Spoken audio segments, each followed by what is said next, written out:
जनता party के प्रधान महासचिव एवं इंसो के पूर्व राष्ट्रीय अध्यक्ष दिग्विजय चौटाला ने कहा कि अब की बार छात्र संगठन इंसो का 20वां स्थापना दिवस ऐतिहासिक होगा और रणघोष के रूप में यह स्थापना दिवस मनाया जाएगा। उन्होंने कहा कि यह स्थापना दिवस राजस्थान की राजधानी जयपुर में 5 अगस्त को आयोजित होगा, जिसमें विभिन्न राज्यों के हजारों युवा भाग लेंगे। वे सोमवार को कैथल में आयोजित इंसो की राष्ट्रीय व प्रदेश कार्यकारिणी के पदाधिकारियों व सदस्यों की बैठक को संबोधित कर रहे थे। बैठक में दिग्विजय चौटाला ने इंसो स्थापना दिवस कार्यक्रम को सफल बनाने के लिए प्रदेश भर से आए पदाधिकारी व सदस्यों की ड्यूटी भी लगाई। साथ ही कार्यकर्ताओं को समारोह में बढ़ चढ़ हिस्सा लेने का आह्वान किया। उसमें वर्तमान राजनीतिक हालात पर चर्चा करने के लिए इसके पश्चात 5 अगस्त को इंसो का स्थापना दिवस भी मना रहे हैं। इस बार जयपुर में मना रहे हैं। उसका निमंत्रण न्योता लेकर के मैं यहाँ आपके कैथल में आया हूँ। मुझे उम्मीद है कि जहाँ वर्तमान विषयों पर आज खुल करके चर्चा होगी, पीछे पार्टी को बड़ी मजबूती यहाँ मिली। बहुत से नए साथी और कुछ ऐसे साथी जो पुराने पार्टी के साथ संबंधित थे, बीच में अलग राह हो गई और आज फिर पार्टी में शामिल हुए हैं। पार्टी को कैथल में निरंतर मजबूती मिल रही है। आज भी कुछ लोगों की ज्वाइनिंग है।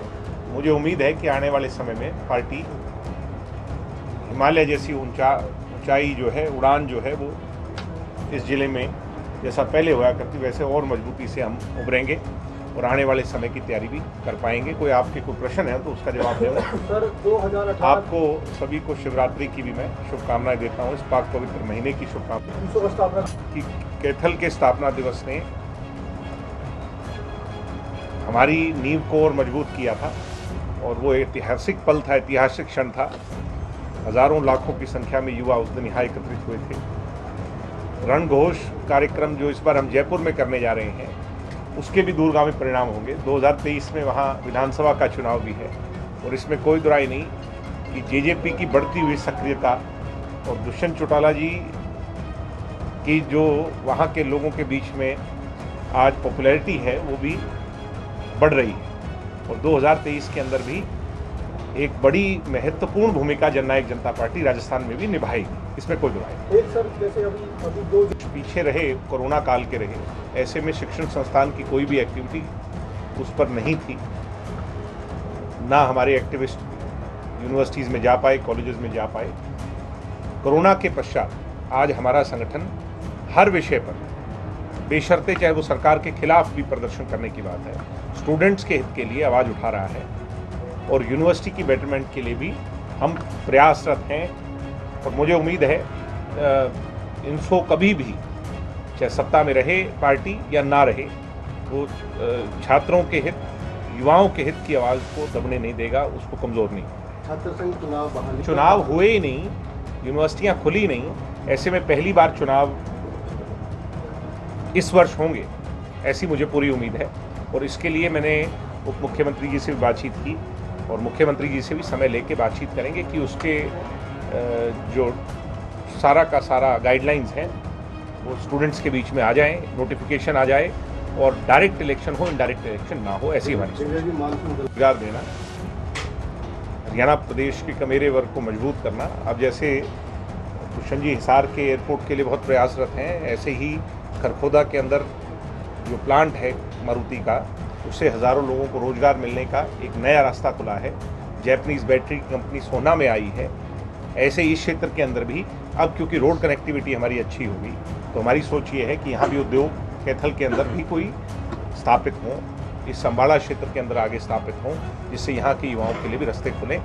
75% का लाभ भी अब आने वाले समय में युवाओं को मिले। ऐसे ही बुजुर्गों का सम्मान बढ़े, सम्मान रूपी जो पेंशन है जिसको आज 2500 हरियाणा में है, उसको हमारा लक्ष्य है कि इस वर्ष भी बढ़े और अगले 2 वर्षों में हम उसको हमारे 5100 के वादे तक ले करके जाएं। ऐसे जो वादे हमने किए थे 5 वर्ष पहले जींद के अंदर, उन वादों को पूरा करें, जिससे उन वादों को पूरा करने के पश्चात लोगों के बीच में जाकर फिर जन समर्थन हासिल करें।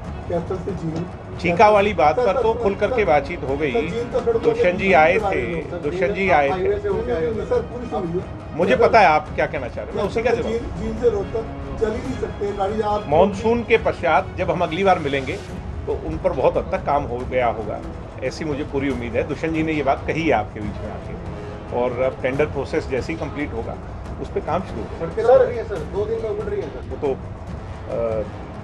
जो पंजाब के लोग हैं या वहाँ की जो पॉलिटिकल पार्टी आम आदमी पार्टी के लोग हैं, वो हरियाणा को किसी भी इस मुद्दे पर जो है ना संतुष्ट नहीं है हरियाणा से।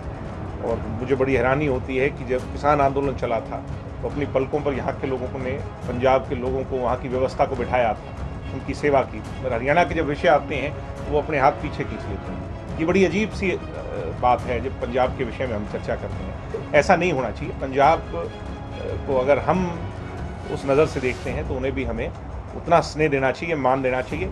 अन्यथा ये बात तय है कि हम अपने विषयों को लेकर के गंभीर हैं और हमें अपने हक मांगने भी आते हैं और छीनने भी आते हैं। तो पंजाब इस गलतफहमी में ना रहे। जैसे ही पीछे SYL का मुद्दा भी आया, वो हमारा अधिकार है और एक ना एक दिन निश्चित तौर पर SYL का हक भी हम उनसे ले करके रहेंगे, उसको छोड़ेंगे। तो विपक्ष जो हरियाणा का विपक्ष छोटी भी है और उसके अंदर भी पंजाब ने उसको ज़्यादा कब्जा किया।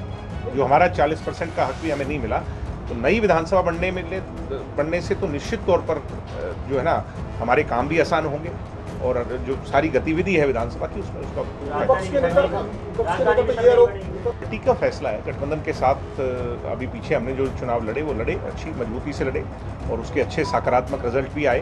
अब हमारी पार्टी मिल बैठ करके पहले पार्टी फैसला करेगी अंदर, भाई ये चुनाव हमें लड़ने हैं या नहीं है, सिंबल पर या समर्थित लड़ने हैं। तो वो फैसला जब हो जाए, अगर हम सिंबल पर लड़ेंगे तो हम फिर बीजेपी से बात करेंगे कि गठबंधन में इसको कैसे लड़ा जाए। अगर हम सिंबल पर ही नहीं लड़ेंगे, समर्थित लड़ेंगे, तो फिर इस तरह का कोई विषय बचता ही नहीं।